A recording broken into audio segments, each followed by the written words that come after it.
The baseball world is anxious, not only for this World Series, but to get the off-season party started. And we talk about both topics as we get you set here on the DLLS Rangers Podcast.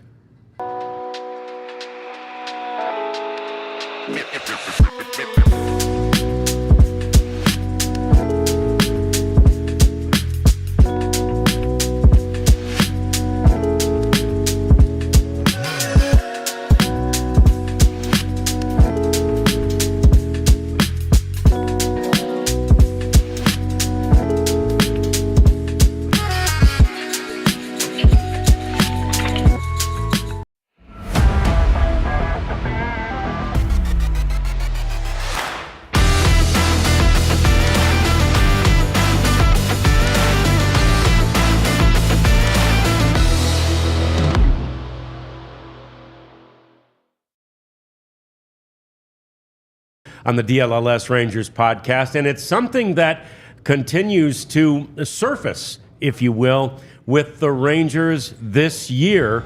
Hi there and welcome into the DLLS Sports Studios. Welcome to our podcast. It's me, John Radigan Rands, with Abby Jones, and Jeff Wilson, J-Dub down there. We got the Prophet over here, one ear out of his headphones so he can hear us and you, and we're awfully glad to have him over there taking care of all the things technical that you see on your screen. Yeah, there's so many things to talk about in an off-season of baseball. They call it the Hot Stove League for a reason, right? There's just some little embers right now in the stove, Abby, but that's because the season's not officially over yet, right? We still got the World Series to get to, but with the week-ish off before, hot stove topics come up. Right, and what better way to celebrate this, week in between than to talk about what the Rangers did last year? Right. Because we were in the World Series last year. Yeah, we absolutely have that on the topic list, and we've got this story, Jeff, about, it looks like Donnie Ecker is out now of the running for the Chicago White Sox, that is, manager job. But I find it interesting that a full year removed from the Rangers, great success of last year, two guys from, Bruce Bochy's coaching staff, Will Venable and Donnie Ecker, are receiving attention as potential managerial candidates. Yeah, last year really... It's tricky. So in October, first of all, you don't hear a lot of news because Major League Baseball doesn't want any news broken. Right. They don't want to detract from the World Series and the playoffs. But October is also the time when teams need to hire their managerial vacancy. Coaches, their contracts end at the end of October. So you try to get those things lined up. You want to go into free agency knowing who your manager is. That helps the players. Would help. Yeah. So it's not surprising that this job hasn't been filled though, or the Marlins for that matter, because maybe they want to interview people with the Dodgers or the Yankees. That's a possibility. They might be wanting to do interviews with teams that were just coaches on teams who were just eliminated. But it looks like that they're both casting a very wide net. And really, the Rangers last year playing until November 1st, Donnie and Will didn't get probably a full opportunity to pursue the jobs. They were busy. Coaches have interviewed on off days. Chris Woodward, for instance, did that during the World Series before the Rangers hired him after the 2018 World Series. But I'm not surprised that Donnie didn't get a better look. The Rangers offense wasn't very good this year, but while he has the bench coach as part of his title, he's really focused on the hitting side. Yes. Where I just think that Will Venable, the associate manager, seems to handle more of the bench coach duties. Like, he's the guy you usually see on the phone talking to the replay people. He's the manager when Bruce Bochy gets ejected, stuff like that. So, and Will, he's young. He's not that far removed from the game. If you're looking for a guy to relate to young players, he makes a lot of sense for the White Sox. And so we'll see what happens, but I don't know that this is close to getting resolved yet. Yeah. Take a look. In fact, speaking of that wide net, at the list of candidates that are still out there for the White Sox. And as we mentioned, our buddy Evan Grant reported yesterday that the name of Donnie Ecker has been withdrawn, no doubt by Donnie. He's not interested at this point in that position. But there are some of the names, and you see Will Venable down there, third from the bottom. But to your point, Jeff, that Clayton McCullough name, that's the Dodgers' first base coach, right? Sure. So they're not talking to him yet, right? Yeah. They've got a couple of former managers, and obviously Buck Showalter, a former Rangers manager way back in the day, and Phil Nevin among those guys. Skip Schumacher also another former manager. So they've got some. Again, that's a wide net. Yeah, I mean, Buck Showalter's been a big league manager. His first job was in 1990 with the Yankees, and he was only 35 then. But I don't know, that one doesn't make a lot of sense. You know, if Buck Showalter's going to get a job, he wants it to be with a contender so he can finally win a World Series. Skip Schumacher, basically coming from Miami to the White Sox, it would be lateral. It'd be a young team with a lot of losses. Does he want to go through that again? Then you see Phil Nevin, who managed the Angels before this season, before he was replaced by Ron Washington. Daniel Descalso, who I don't think has ever been a manager, former player, was on that 2011 Cardinals team that beat the Rangers in the World Series. He's their bench coach, the Cardinals now. Yeah, so guys who probably fit that mold a little bit better. Guys who would be willing to take some lumps these next couple seasons, because the White Sox aren't going to be good in 2025. No. Definitely not. They have work to do. So somebody young who can relate to players and who wants to coach and will have the patience, kind of like Chris Woodward. Somebody who's willing to work with the front office, because this is going to be a team effort, this rebuild, and so it's not a great job, but again, it's one of 30. Yeah. And everybody wants one. All those guys want to be a manager, and are they patient enough to wait for a better opportunity? Maybe. I mean, I would think Will Venable, working for Bruce Bochy, he's thought of being the Rangers manager in waiting. We're just going to take over once Bruce is done, and Bruce's contract is up after this year. So maybe, or after 2025. Sorry, I don't want to get anybody confused. So maybe he steps aside then, and Will can take that job. So I don't know.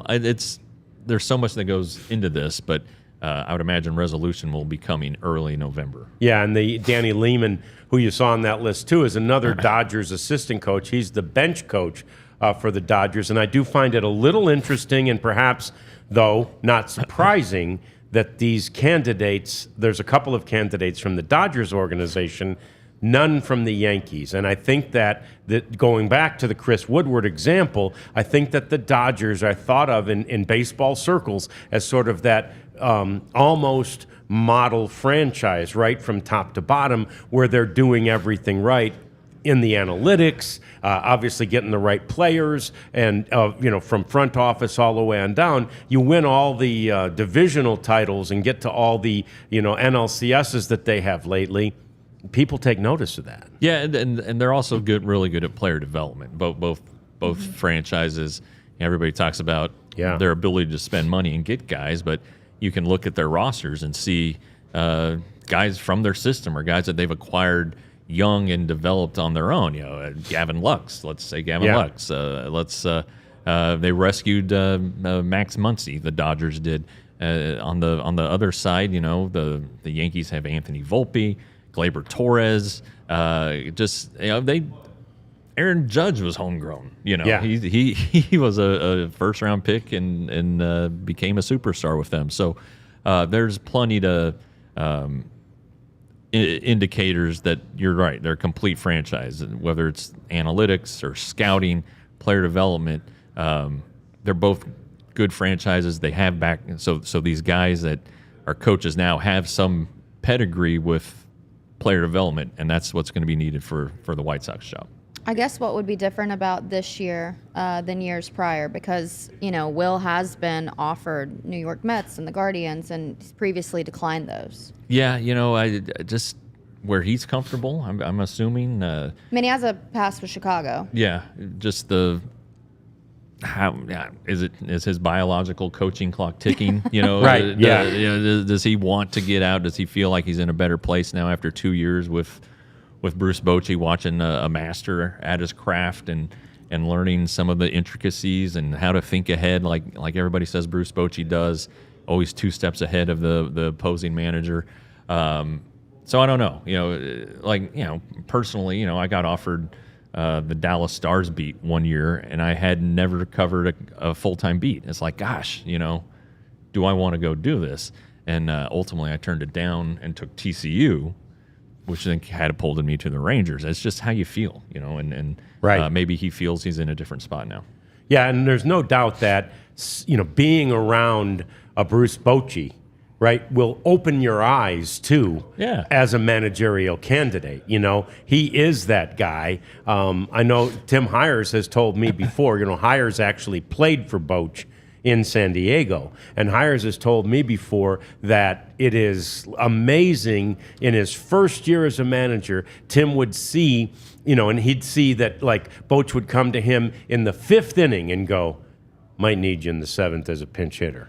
And he's like, how would he know that? Yeah. We were all amazed that he would know. And lo and behold, they'd need me in the 7th inning as a pinch hitter, right? Yeah. So in some ways, that is Bruce Bochy's, sort of the way he's wired, the way his brain If you're works. around the game long enough Right. and you've seen and everything. that's the thing. Now you add all this experience that Boch has had since then, and I think you probably get around him and go, ooh, I want to be a sponge here, right? Yeah. I want to soak this up a little bit. You'd be silly to not.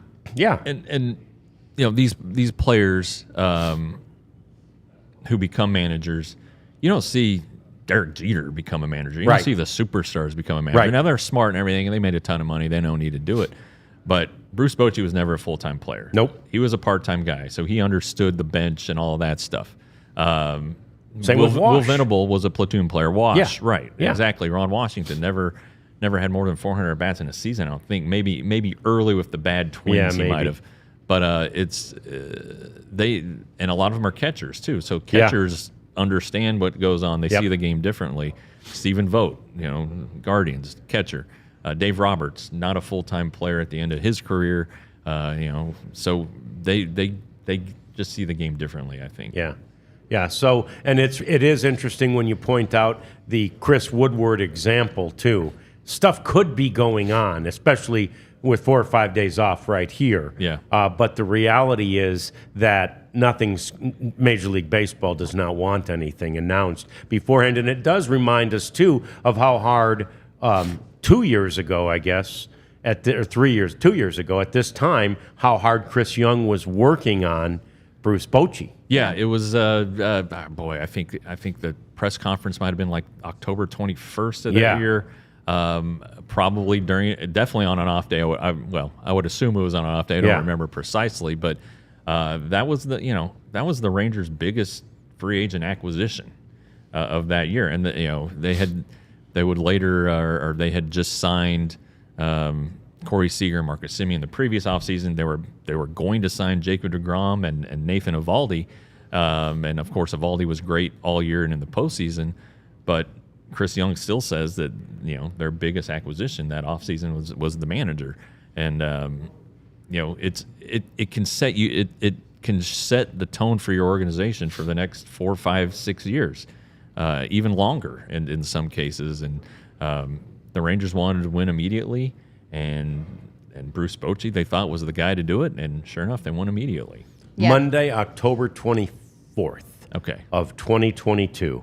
Well, that's the anniversary great tomorrow. day. Tomorrow, yeah, that was the day, and the Rangers' fortunes changed forever. By the way, Coop and everybody, Ben, who we see on there, thank you. We love chatting with you. Keep the chats coming. Keep chatting with us.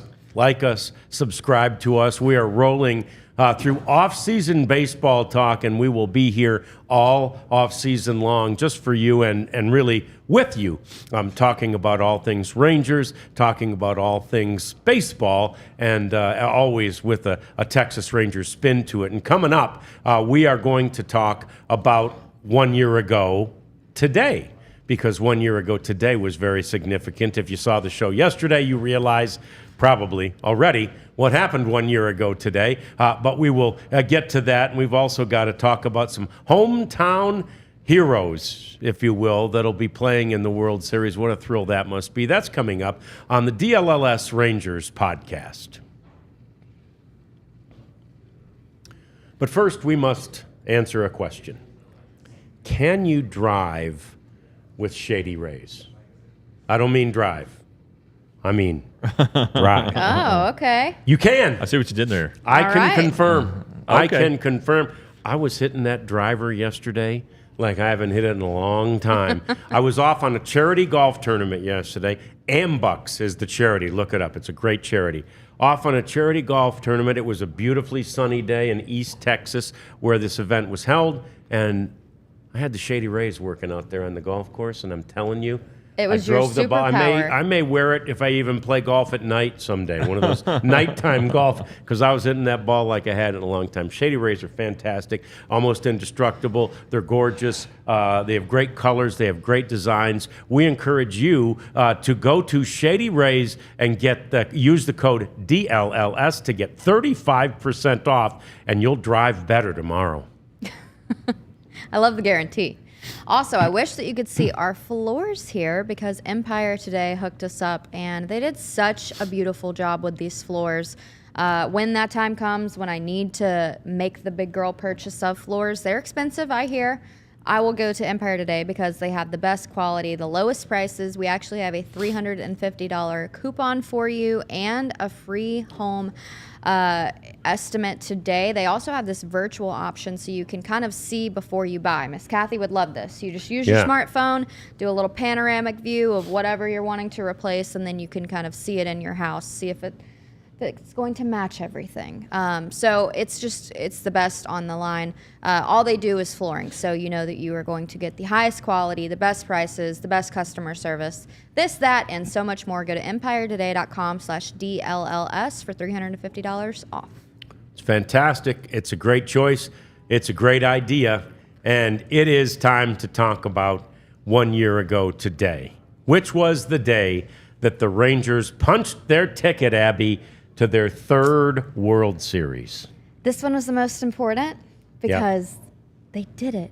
You know, we'll get into that run, but no, 1 year ago today, Game 7 of the ALCS in Houston.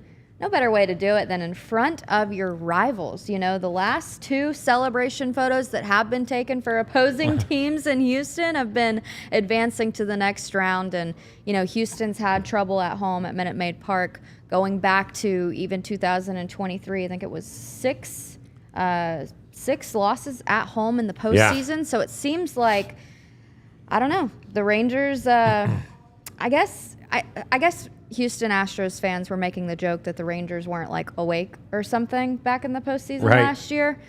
Well, it seems like Houston isn't awake anymore. No. Houston, we have a problem.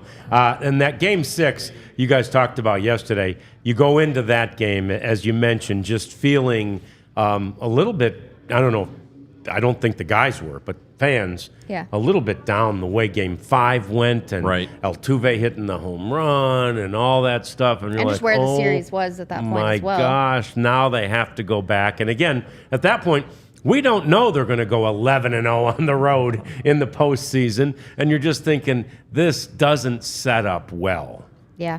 They came out big and strong in Game 6 and did what they did. But then Game 7, Jeff, that was amazing because they still technically have the advantage if you call it a home field advantage. Yeah. And you've got to set a tone early, and the Rangers sure did. Yeah, Corey Seager did it. Christian Javier really kind of carved him up earlier in the series. Sinker baller, lots of ground balls. And, the Rangers actually went into that game with an approach to hit more ground balls. Hit it hard on the ground. Don't try to overcome the sinker. Try to thrive on the sinker. Yeah. And but that doesn't apply to Corey Seager. Corey Seager can do whatever. He has his own rules. He got a pitch and he crushed it into the second batter of the game. And of course, he let out the emotion. I think that's the thing that surprised everybody. was that he screamed on his way to first. He screamed when he got touched home and went into the dugout, was fired up. Rangers scored 3 in the first. Adolis Garcia almost hit a home run. He really should have gotten a double. It hit off the top of he thought he had a home run, hit off the top of the wall. Anyway, RBI single, scored Evan Carter, and it was just on from there. And it needed to be because the Rangers, I think this is kind of forgotten. Max Scherzer started the game, but he was still coming off of the injury, and he didn't have the pitch, the arm built up, and all of that stuff. They went to Jordan Montgomery in the third, I believe it was, and he had just pitched. He was on short rest, and he went out there and he gave it all he had. And that I think it allowed the Rangers to extend their lead. Evan Carter had a big double in there to make it to, I think it was 6-2. Garcia hit 2 home runs. He did end up hitting 2 home runs, and it just you just felt, I thought, in my opinion, after the Carter double that made it 6-2, that was it. It was on. Nate Lowe hit a home run, and he'd kind of struggled in the postseason and in September. So things just started lining up right. And, and then as the lead got larger, the Houston fans fled the sinking ship, and all the Rangers fans who had made the drive down started moving into the lower level. In the last 2 or 3 innings, you would have thought it was a Rangers home game. Yeah. They were so loud, and they were rewarded for it, but it really started, A, with the Seager homer, and then B, with Jordan Montgomery's relief appearance. Yeah, it was an 11-4 final in favor of the Rangers, which is, one of the reasons that those Astros fans did bail. And it was one of those games where, like you mentioned, Jeff, with the emotion that these guys saw from their leader. Look, they know that you watch Corey Seager, right? He leads by example. Mm-hmm. And so you watch him and you try to do what he has done. Yeah. But when you see that outburst from him, I talked to several guys. I don't remember if it was the workout day or if it was when we were getting ready for game 1, either way of the World Series. But either way, several guys talked about, when Seager did that, we were just fired up. Right. We never see that out of him. And that is one of those cases. We know Adolis Garcia's energy is contagious, right? It's infectious. But since you don't see it out of Corey Seager that often, it had a sort of a exponential effect relative to its contagiousness. Yeah, and he had been their best hitter. And if Shohei Ohtani hadn't been in the league, Corey Seager would have been the MVP. Mm-hmm. He finished second. He had such a great year, and it was in a reduced amount of games, career highs in a lot of categories. I think he ended up leading the league in doubles, even though he missed 40 games. And that's kind of what got him started for the World Series, which I'm sure we'll talk about here coming up. But, hitting that home run, it was such a shot, and the crowd, of course, was fired up, and he hit that, and it just quieted him, and he hit it so far. My God, I just thought that it was a no doubter. It wasn't like a wall scraper, and the way, again, he showed the emotion, it just felt like things were finally going to go the Rangers' way in a Game 7, and they did. Yeah, absolutely. I was looking for just a kind of this day in history a year ago, and Corey said, "We were very excited about Game 7. We came out and we showed it." And if that's not just the most Corey Seager answer, that's all I had to say about that game going to the World Series. But no, I remember that game. I think I tweeted when it happened, waited 175 games to see Corey Seager show any emotion. Worth it. Yeah. But no, to his point, it's funny. I just think of him as a machine. He's one of the only players that I'm like, that guy's a robot. He just does everything the exact same way every single time. It's copy paste for him. Nothing's off kilt. You would never know if anything were up with him, personally or health wise or anything like that. He's just so calm and collected.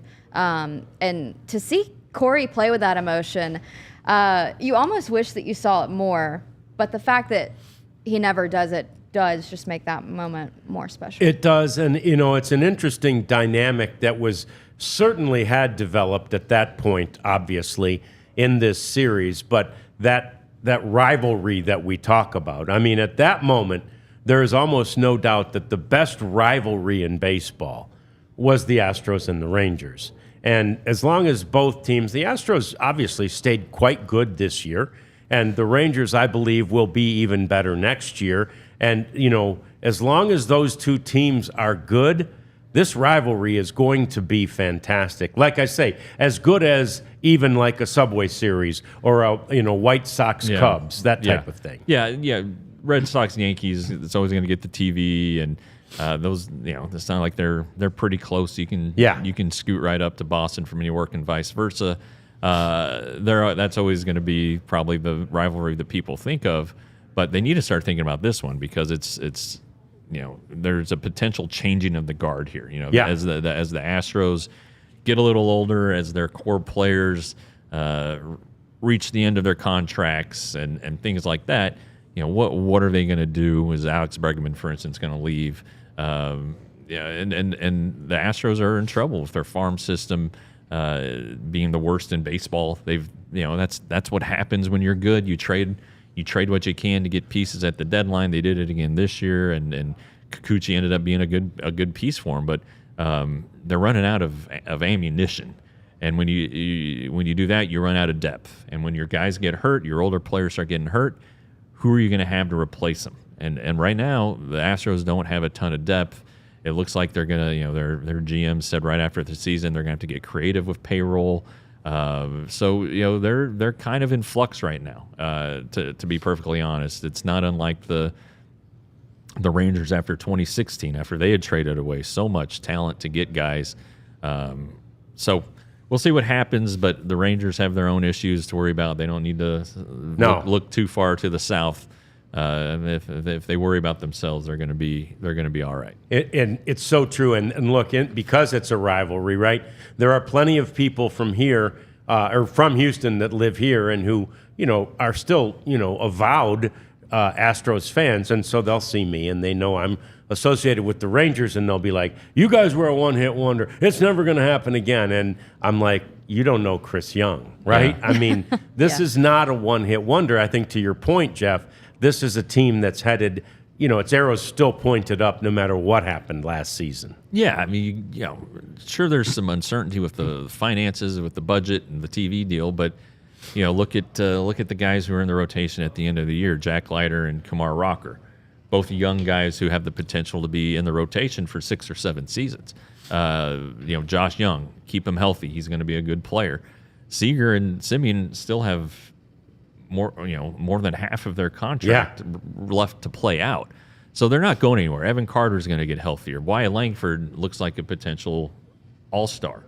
There's a lot of good that it's coming up, and if the budget's there, they just got to plug and play. Plug in the right pieces.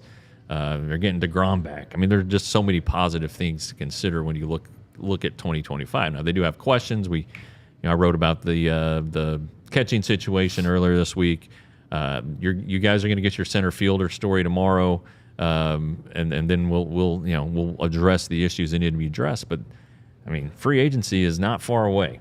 The hot stove league is it's a warm stove right now. Yeah, but it's going to be hot, heating up, and the off season is going to be very telling about the Rangers. But even if they can't spin like they want to, they're still got the core in place and have a chance to be good.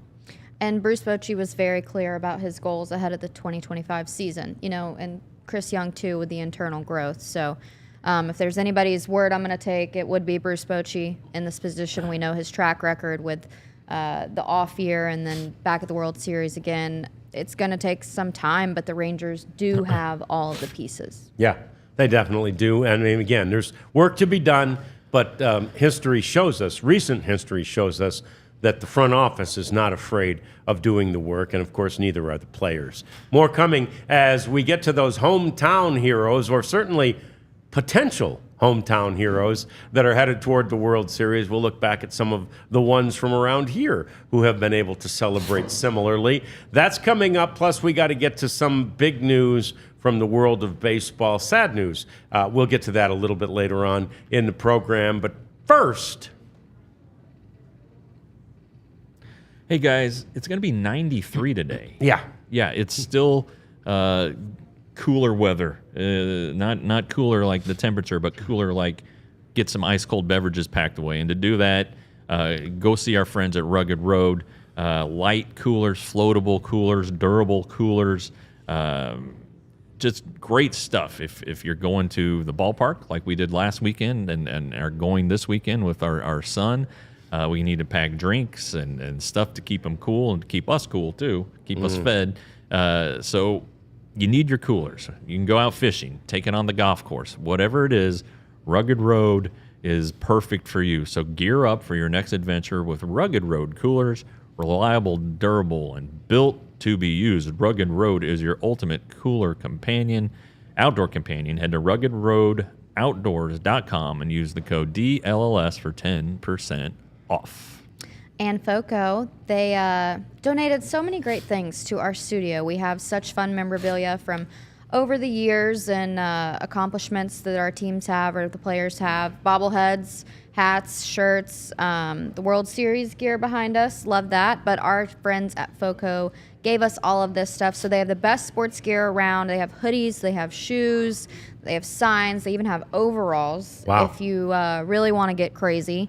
So check out FOCO today. Non-presale items, we have a 10% off discount. You can use the code DLLS, and you can go to FOCO today. They have beachwear even. So you can support your Texas Rangers or I've seen some basketball stuff. We've got Mavericks starting tomorrow. So if you're just a Dallas sports fan, Cowboys, Rangers, Mavs, Stars, FOCO is your place to go. 10% off. Use the code DLLS. And it's virtually beach weather right now. Essentially. Right? Yeah. Yeah. It's virtually. I don't know the UV ray. That's Right. that's the telltale. Right. But yeah. it is hot. It's very warm. And I'm wearing It's okay. sweatpants. Yeah, it's okay. It'll be cool soon, I think. But if not, you got a cooler. We got one right here, one of the Rugged Roads. It's as rugged as it can be. So the Dodgers have announced their first two pitchers. I don't think the Yankees have. Has anybody seen this yet? They have their They game said one start. Cole. Yeah. Garrett Cole, Okay. So yeah. Cole is starting for the Yankees in Game 1. We get the news from Dave Roberts yesterday that it will be Jack Flaherty in Game 1 and Yamamoto in Game 2. And so, that's somewhat interesting in just the way that Jack Flaherty finished the NLCS with what Dave Roberts called one of the worst games of the season. Right? I mean, that is not a it's good place. But, again, that one was on the road in New York. And the last time that he pitched at home to start off that series in Los Angeles, in Chavez Ravine, he pitched great. Yeah, probably one of maybe the best start of his career, Right. considering the circumstances. Yeah. He's from just up the street in Burbank. His mom was there, and got them off on the right foot. But yeah, with the chance to close it out, he got kind of tagged and beat around and didn't do the job and was a little testy about it. I probably would have been upset too, but be professional. Don't yell at the writers. And so this is another opportunity for him under the spotlight, the biggest spotlight. Yankees, Dodgers. It doesn't get any bigger than that. Game 1 of the World Series. It potentially sets him up to be used in Game 5. If that's the route the Dodgers decide to go, they're going to have to use a bullpen game at some point, maybe 2. Yeah. And that's kind of a dicey proposition. But we'll see what happens. But yeah, right-handed pitcher. You think of the Yankees lineup: Torres is right-hander, Judge bats right-handed, Stanton bats right-handed, and Volpe bats right-handed. I'm probably leaving some guys out, but it probably is a better matchup overall against that lineup to have a right-hander on the mound. And Sure. and for the first 2 games, they got a shot at that. Yeah. And I would put money on Jack's probably not going to have the copy-paste outing that he did before. You Right. know? No, I mean, of course, yeah. He's a big league pitcher for a reason. Just because your last was your worst of the season doesn't mean that's going to happen again. And Dave Roberts, knows something about his guys that we don't. He knows when they can handle the pressure. He knows when they need, to be encouraged, or when they maybe need a little reality check and sit back. And I think he has all the confidence in the world of Jack Flaherty. Yeah, he does. And that's exactly what he said, Abs, is he said, Dave Roberts said, he's a veteran. He's pretty much been through it all. He's had every experience that you can have, maybe except obviously a World Series. But that said, his body of work, his experience has taught him how to handle this situation, and Roberts has full confidence in him. And I do believe that you just can't substitute that feeling that he did have the last time he took the mound at Dodger Stadium. Again, he talked about how he looked up in the stands and he saw guys he played Little League with. Now, first of all, I don't think those guys will be there this time, but maybe they will. I don't know. Yeah, hey. This $1 is a grand little a ticket. This We'll is a little see. harder ticket to get. Hey, no, that's what I'm saying. You get all the phone calls now. He's Yeah. getting oh, hey, Yeah. Jack, how you been? Yeah. Listen, buddy. Yeah. Minor ask. Yeah, no, and it's time to make sure somebody else handles those phone calls, right? Yeah. You don't want to be dealing with those, because what did you show yesterday? $1,000 compared to $1.18 or whatever it was. $1.10, $1,000 for a ticket. Yeah. Yeah, $1 that's million. amazing. Face value. Basically. So there you go. But I believe he will sort of channel that same energy that you saw from him previously when he had the opportunity to pitch for the hometown team in the NLCS. Now he gets to pitch for the hometown team in the World Series. And there's really just, I can't even imagine what a great feeling that is to be the Game 1 starter for the World Series in your hometown. Slightly different, but I remember talking to Josh Young about the World Series last year, and I said, like, what moment will this be real for you, that you are playing in the World Series for your hometown team? And he said, probably the national anthem. That's when he felt like it would really, really click. And he was like, I haven't really thought about it too much, but I feel like that moment is when I won't be able to ignore it or overcome it, So that's like one thing I remember Josh kind of saying. It's totally different, though, when, you're the guy on the mound.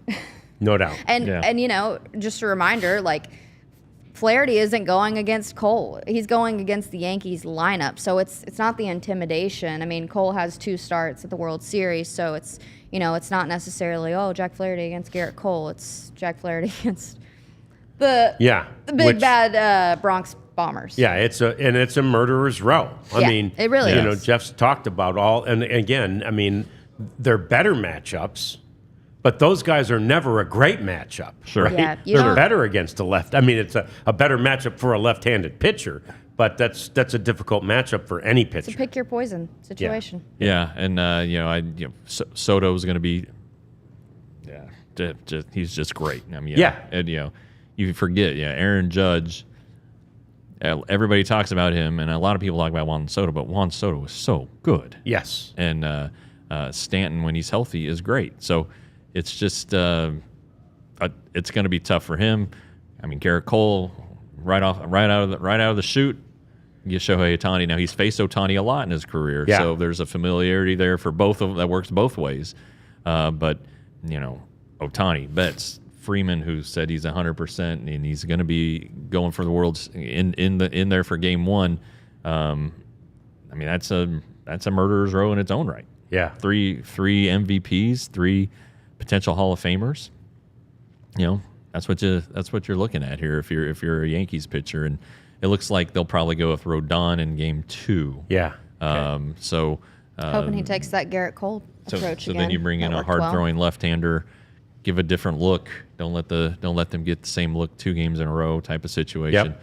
So anyway, that's not official though, but Garrett Cole is official for Game 1. Yep. So another guy who will be playing in his hometown during the World Series won't do that until Game 3, but Anthony Volpe, the shortstop for the New York Yankees, will also play in his hometown. He's been a Yankees fan his entire life. And way back in 2009, That's so him in front of the Dwayne Reed on Broadway in New York at the parade, the last time the Yankees won the World Series. Is that, and you know what? It looks like him. His face hasn't changed a bit. Hasn't changed. Right. I don't know that at all. I don't know that he shaves yet, but yeah. He's from New Jersey. He and Jack Leiter were high school rivals. They played together in the under 18 Team USA along with Bobby Witt. Saw that storyline during the division series. But Volpe's a nice little player. He really is. He's got some pop. He's a fixture in that lineup. He's going to be, good for a while. Yeah. But yeah, it's cool. He's probably getting the same ticket requests that Flaherty's getting. Doesn't make as much money as Jack Flaherty, or hasn't made as much money as Jack Flaherty. So I don't know how excited he's going to be to give out the tickets or pay for the tickets for his friends and family. But these guys do have World Series bonuses coming. Big ones. Last year for the Rangers is $500,000. Yeah. So maybe he can rest easy on that. I don't know, but how exciting is that? And on a smaller scale, Cody Bradford got to experience it last year. He did. The Alito kid on the World Series roster and pitching for the team he grew up rooting for, winning the World Series with them as a big league rookie. That's exciting. Josh Young, you talked about being a native Texan, big deal. Nathan Eovaldi in Houston, obviously, from Alvin, second best player to ever come from Alvin, Texas. Amazing. Robbie Grossman in Houston. Yeah. I said, tell me you wear your ring when you go back home. He goes, I don't take it off. Yeah, it's good. Appreciate that. Gloat just a little bit down there. Yeah. Absolutely. Heck, that ring's big enough. I mean, you could see it from 10 miles away. But no, I feel like baseball, it's romantic for a reason. I feel like these things just kind of happen. Well, and Ben said in the chat, imagine sitting there in the front row, face pressed up against the metal railing, keeping you from the parade, and the next thing you know, you're on one of those floats, and it's a great point. It speaks to sort of the romantic nature of this thing. And look, as a kid, Volpe went to games. He went to about 14, 15 games a year, they said, and he always wore his Derek Jeter T-shirt or jersey or whatever the family had purchased for him. He was a Derek Jeter, like that was his hero, and now he's playing the same position. You know, in fact, he's playing it. At a very, very high level. He plays that position well. He does. Yeah, and he's not as good as Jeter, obviously, and likely never will be. The knock on Jeter throughout his career was the defense.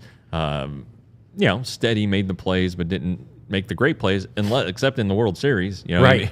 He always made the diving catch going into the crowd that bloodied his face. That might have been a championship series, but anyway, it was the playoffs, and the great players are great, and Volpe is on the cusp of being right there. I mean, he's really, really good, and the Yankees may not be here without him.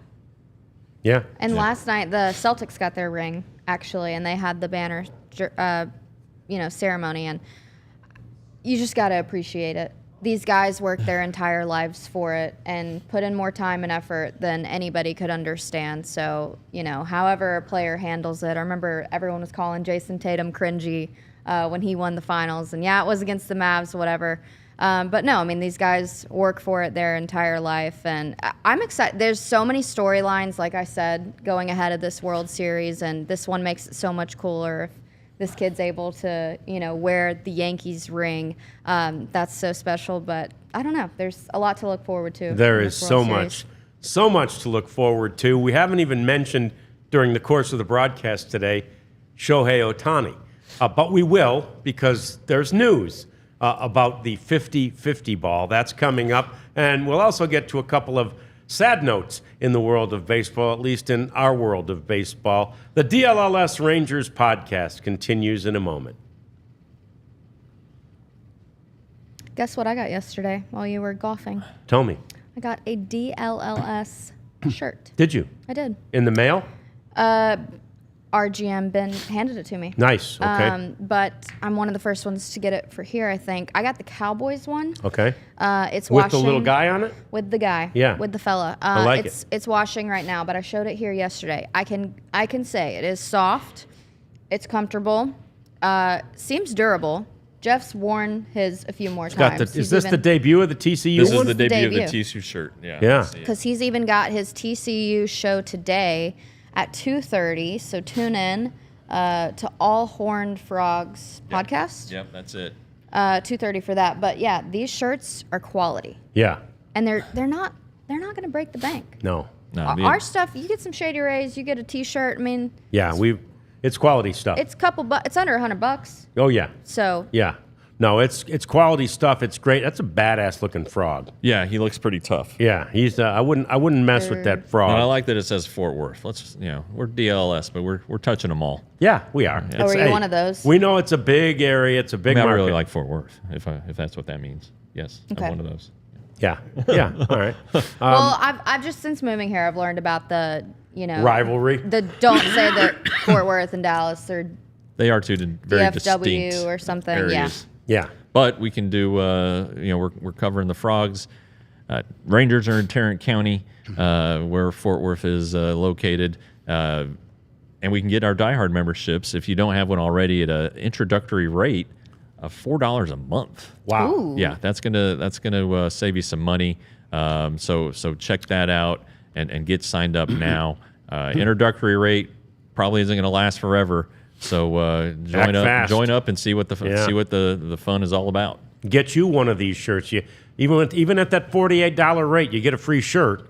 So get you a free shirt, become a diehard, and you get all the same benefits that we've talked about many times. So now we like to call this segment batting cleanup. There's lots to clean up in the world of baseball, not the least of which is the fact I heard the news walking in today that Abby had purchased the Shohei Ohtani 50-50 ball for a mere $4.3 million. Wow, Abby. Yeah, it's in my car. Oh, Yeah. So You left it in the car. Yeah, right.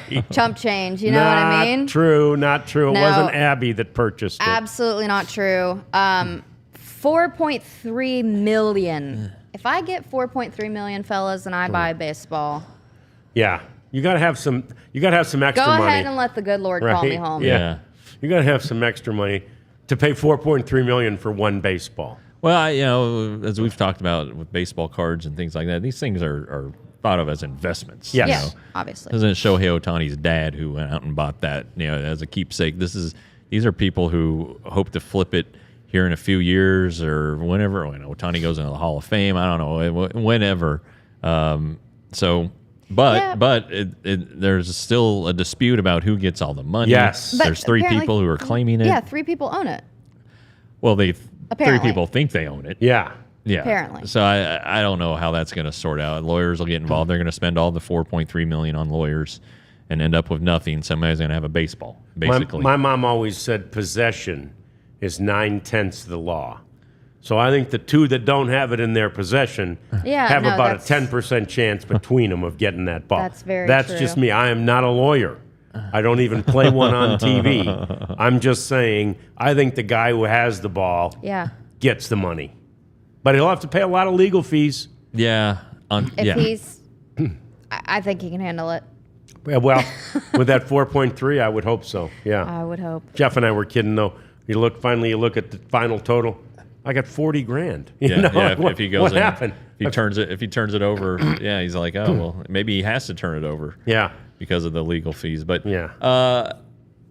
it's kind of crazy. But you saw when Judge hit his, there was no dispute over it. But you saw those tickets for that series were just soared on the secondhand market, and you saw one guy jump for it, who was a few seats down, jumped into the lower area.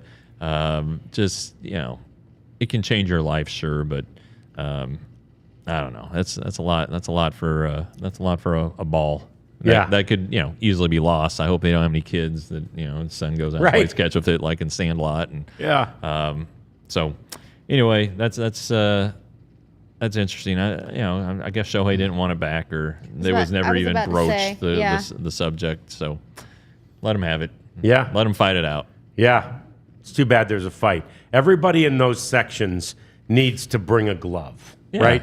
Bring the glove and catch it, secure it, right?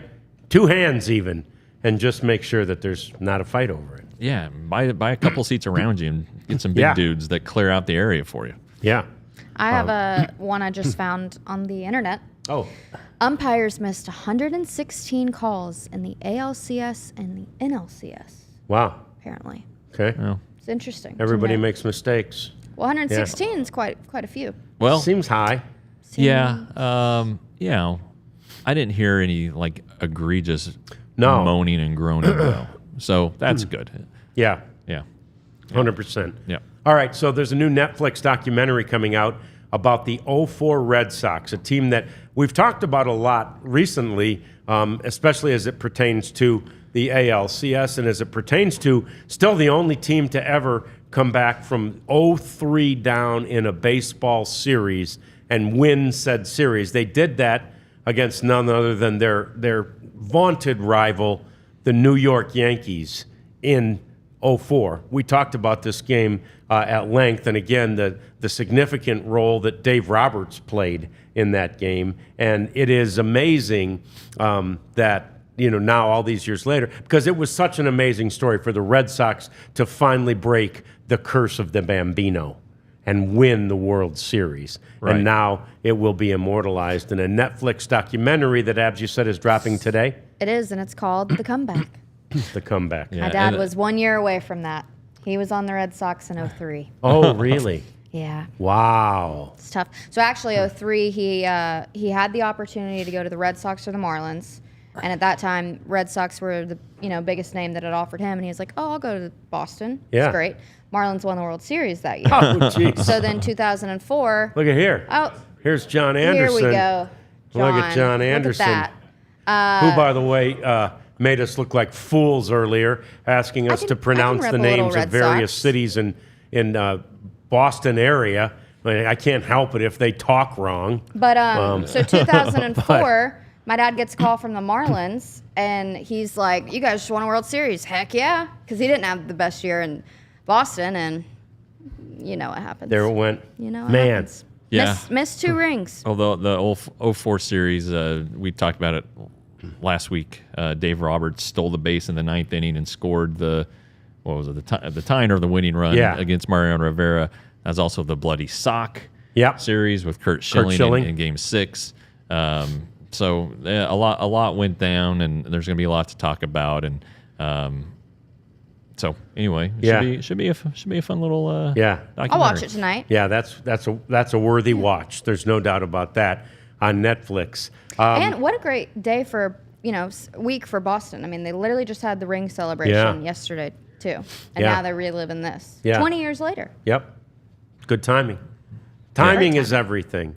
And so, how about yesterday, as the Lakers got ready to play the first game of their long NBA season, history was made as LeBron James and his son, who called Bronny, were on the court together. And I just love the baseball tie to this, Abs, that Ken Griffey and Ken Griffey Jr.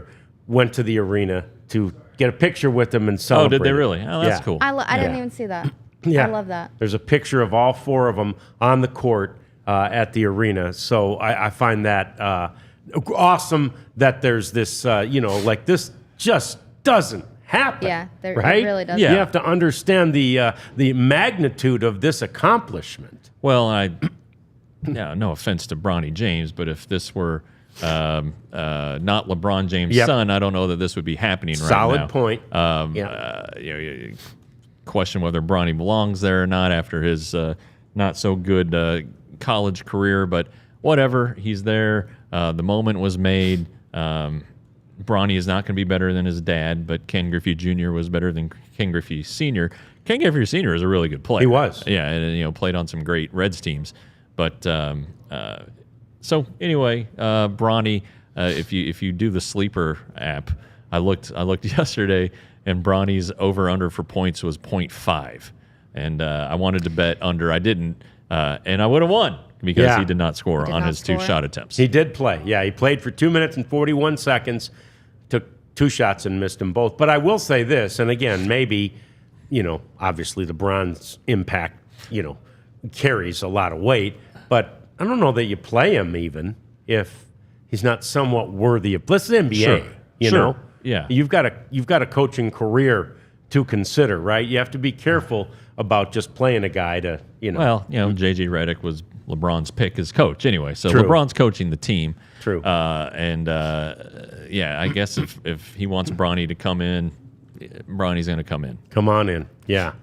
Look, guys, I thought it was very amazing. It just doesn't happen that often. They went in together. I'm not mad about it. No, I'm not mad. That's I just, cool. it's. I don't think it's the same moment that the Griffeys. Right. Enjoyed. Nothing close to it. Right. Yeah. Good point. Sad news in the world of baseball, and incidentally, this Dodgers-Yankees World Series will be the 12th, but it'll be the first since 1981 in the World Series. That's how long it's been since these two blue blood franchises have been in the World Series at the same time. Long has been since they've played each other in the World Series. So pretty significant there. And ironically, that 81 Series MVP has left us and all Dodger fans and really all baseball fans. Fernando Valenzuela died yesterday at the age of 63 years old. And if you're old enough to remember Fernando Mania, it was unbelievable in 1981. Yeah, I vaguely remember. 81 is the first World Series I remember. I was 6, almost 7, and I remember watching it while my mom and dad were playing racquetball. I was at the club and just sitting and watching the ball game. But you do remember Fernando and Fernando Mania just kind of taking the league by storm. That was a strike year, so in the middle of the season they took a little break, but he pitched 11 complete games in his 25 starts, 8 shutouts.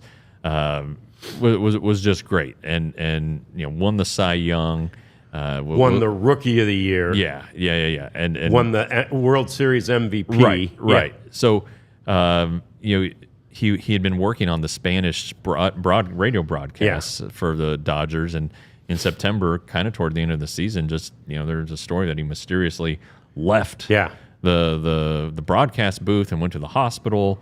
It was eventually revealed, but it was never revealed that he was this ill, knocking on death's door. But a good guy.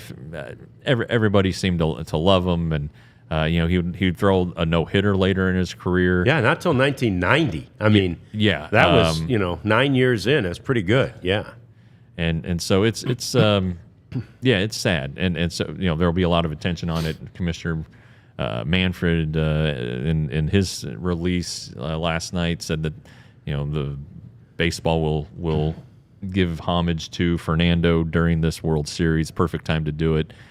So it stinks, going into the World Series with a franchise icon. Really, you think about the greats in Dodgers history.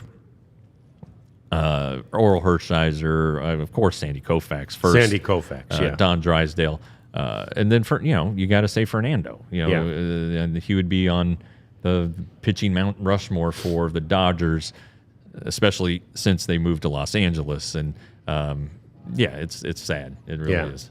And Rob Manfred likely won't comment on this, but the Rangers did send a release yesterday of some sad news that touches us personally, and that is that Wanda Williams, who most of you don't know, but we all know very well, has passed away too. Wanda was our friend, and she was the person who fed us night in and night out for years and years, maybe decades, at Globe Life Park and then at Globe Life Field. She was in charge of the food that was catered, not really catered in, but actually made there at the ballparks for the media dining room. And, she was more than just a cook, Jeff. She was a joy. She was always smiling. She was always happy. It was wonderful. Miss Wanda was one of everybody's favorite people. Yeah, and I'll be honest. For years, I didn't know what her last name was because it's just Miss Wanda. Miss Wanda. Yeah. And she, if you're there every day, you saw her every day.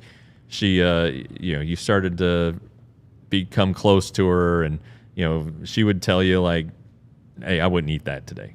I was like, "Really? Why?" She goes, "That was the chicken that they served on Tuesday." It's like, "Oh, okay." Yeah, they served that to the suites on Tuesday. Thanks, Miss Wanda. Yeah, but she always. I told her one day, "Hey, I really like this bread. It's just some bread. I made a sandwich." From the rest of that season, she went to the dollar store to buy that loaf of bread on her own time. Aww. Wow! And I offered to pay her for it, and she's like, "Oh no, don't worry about it." So she was great. She made a mean pimento cheese that I really, really loved. She used Velveeta, which was interesting. But yeah, I just gonna miss her. She was such a sweet lady, and she had a little spiciness to her. You would come to find out she knew who would come and was skimping, maybe skimping at the register. She never said anything, but she knew who you were. But anyway, I've missed her. I kept hoping she would show up this year.